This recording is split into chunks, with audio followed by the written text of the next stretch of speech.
கடந்த தேர்தலில் பாஜகவிடம் அதிமுகவை அடகு வைத்தார்கள். இந்த முறை பாஜகவிடம் அதிமுகவை விற்றுவிட்டார்கள். அதிமுக வெற்றி பெற்றால் பாஜக டில்லியில் இருந்து ரிமோட் கண்ட்ரோல் மூலம் தமிழகத்தை ஆட்சி செய்வார்கள். சிவகங்கையில் உதயநிதி ஸ்டாலின் பேச்சு. சிவகங்கை சட்டமன்ற தொகுதியில் உதயசூரியன் சின்னத்தில் போட்டியிடும் முக்குளத்தோர் புலிப்படை அமைப்பாளர் கருணாசை ஆதரித்து துணை முதலமைச்சர் உதயநிதி ஸ்டாலின் பிரச்சாரம் செய்தார். அப்போது சிவகங்கை தொகுதியில் நிறைவேற்றப்பட்ட திட்டங்களையும் தேர்தலுக்கு பிறகு செயல்படுத்தப்பட உள்ள திட்டங்களையும் எடுத்து கூறினார். முக்கியமான வாக்குறுதி கொடுத்திருக்கிறோம். உங்களுக்கு தெரியும், ஆட்சி அமைஞ்ச முதலமைச்சர் அவர்கள் ஒவ்வொரு மகளிர்கிட்டையும் ஒரு 8000 ரூபாய் மதிப்புள்ள ஒரு கூப்பன் கொடுத்துருவோம்.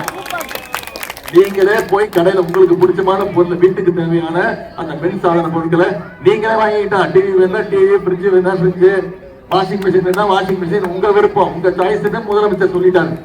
இதெல்லாம் நடக்கணும்னா வர சட்டமன்ற தேர்தலில் நீங்க மிகப்பெரிய வாக்கு வித்தியாசத்துல கருணாஸ் அவர்களை ஜெயிக்க வச்சு சட்டமன்றத்துக்கு அனுப்பணும். அனுப்புறீங்களா? உங்களிடம் வாக்கு கேட்க எந்த நம்பிக்கையில், எந்த தைரியத்தில் இங்கு வந்துள்ளோம் என்றால், கொடுத்த வாக்குறுதிகளை நிறைவேற்றிய நம்பிக்கையில் கேட்கிறேன். மகளிர் உரிமை தொகை, கோடைகால சிறப்பு நிதி ரூபாய் 5000 1.5 கோடி மக்களுக்கு வழங்கியுள்ளோம்.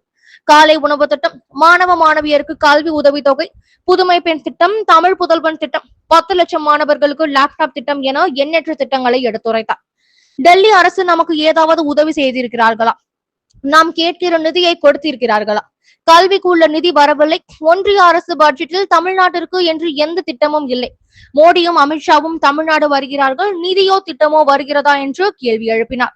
அதிமுக அடிமை கூட்டத்தை கூட்டிக் கொண்டு தமிழகம் வருகிறார்கள், தமிழ் மக்கள் ஏற்க மாட்டார்கள் என்றவர் அதிமுகவை கடந்த தேர்தலில் பாஜகவிடம் அடகு வைத்தார்கள். இந்த முறை அதிமுகவை பாஜக விற்றுவிட்டார்கள் என்று கிண்டல் அடித்தார். சுயமரியாதை உள்ளவர்கள் தாய் கழகம் நோக்கி வருகிறார்கள் என்றார். அதிமுக வெற்றி பெற்றால் பாஜக டில்லியிலிருந்து ரிமோட் கண்ட்ரோல் மூலம் தமிழகத்தை ஆட்சி செய்வார்கள்.